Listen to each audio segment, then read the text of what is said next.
Hi friends, എല്ലാവരും സുഖമായിട്ടിരിക്കുന്നു എന്ന് ഞാൻ വിശ്വസിക്കുന്നു. ഇന്ന് ഞാൻ തിക്കൺ ക്രീം നമ്മൾ വിപ്പ് ക്രീം ഫ്രോസ്റ്റിംഗ് ചെയ്യുമ്പോൾ എങ്ങനെ സ്റ്റെബിലൈസ് ചെയ്യാം എന്നുള്ളതിൻ്റെ വീഡിയോ ആണ് ചെയ്യുന്നത്.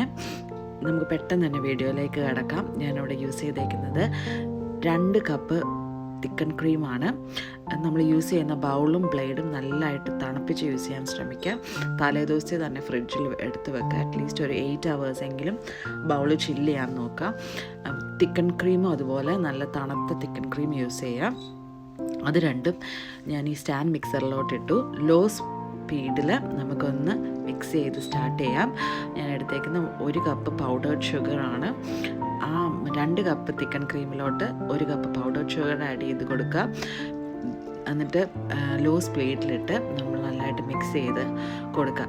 അതിനകത്തോട്ട് 1/4 കപ്പ് വാനില എസൻസും കൂടി ആഡ് ചെയ്യാം. നല്ലൊരു ഫ്ലേവറിന് വേണ്ടിയിട്ടാണ്.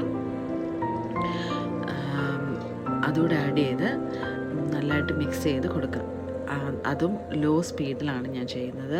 1 to 2 ആണ് എൻ്റെ സ്പീഡ് ലെവൽ. എൻ്റെ സ്റ്റാൻഡ് മിക്സറിന് 7 സ്പീഡ് ലെവലോളം ഉണ്ട്. അത് കഴിഞ്ഞിട്ട് സീക്രട്ട് ഇൻഗ്രീഡിയൻ്റ് എന്ന് പറഞ്ഞാൽ ജലറ്റിനാണ്. അൺഫ്ലേവേർഡ് ജലറ്റിൻ യൂസ് ചെയ്യാൻ ശ്രമിക്കുക. ഒരു 3 ടീസ്പൂൺ വാട്ടർ എടുക്കുക. അതിനകത്തോട്ട് നമ്മുടെ 1/4 teaspoon of gelatine, unflavoured gelatine ഇട്ട് കൊടുക്കാൻ ശ്രമിക്കുക. എന്നിട്ട് നല്ലതായിട്ട് മിക്സ് ചെയ്ത് കൊടുക്കുക. മീൻസ് അത് മിക്സായി കഴിയുമ്പം നല്ലതായിട്ട് ഡിസോൾവ് ആയി തടിയൊന്നും ഇല്ലാതെ നല്ലതായിട്ട് ഡിസോൾവ് ആക്കുക. അത് കഴിഞ്ഞിട്ട് നമ്മളത് മൈക്രോവേവിലോട്ട് വെക്കുക. മൈക്രോവേവിൽ ലെസ് 15 seconds നമ്മളത് മൈക്രോവേവ് ചെയ്യാം. നമ്മളിട്ടിട്ടൊന്നും വേറെ പണിക്കൊന്നും പോയേക്കല്ല, എന്നാൽ പിന്നെ പോയി. അത് കഴിഞ്ഞ് വന്നിട്ട് അത് കൂൾ ഡൗൺ ചെയ്യാൻ വേണ്ടി വെയിറ്റ് ചെയ്യുക. കുറച്ചൊന്ന് ഇളക്കി കൊടുത്ത് നമുക്കറിയാം അപ്പോൾ ഒരു ചൂടൊന്ന് പോകുന്ന സമയം വരും. അപ്പം നമ്മൾ മിക്സ് ചെയ്തായിരിക്കുന്ന മിക്സറിനകത്തോട്ട് ഒന്ന് ഇട്ട് കൊടുത്തിട്ട് നമ്മൾ ചെറുതായിട്ട് ആദ്യം നമ്മൾ 1 to 2 സ്പീഡിലല്ലേ, അപ്പോൾ അതൊന്ന് ഇൻക്രീസ് ചെയ്ത് കൊടുക്കുക. 3 to 4, അതൊരു 5 to 10 മിനിറ്റ്സോളം അടിക്കുക. പിന്നെ ഒരു 4 to 5 അങ്ങനെ സ്പീഡ് പയ്യെ ഇൻക്രീസ് ചെയ്ത് കൊടുക്കുക. ഇങ്ങനെ ഈ വീഡിയോ കാണുന്ന പോലെ തിക്കണ്ടായി വരുന്നുണ്ടോ?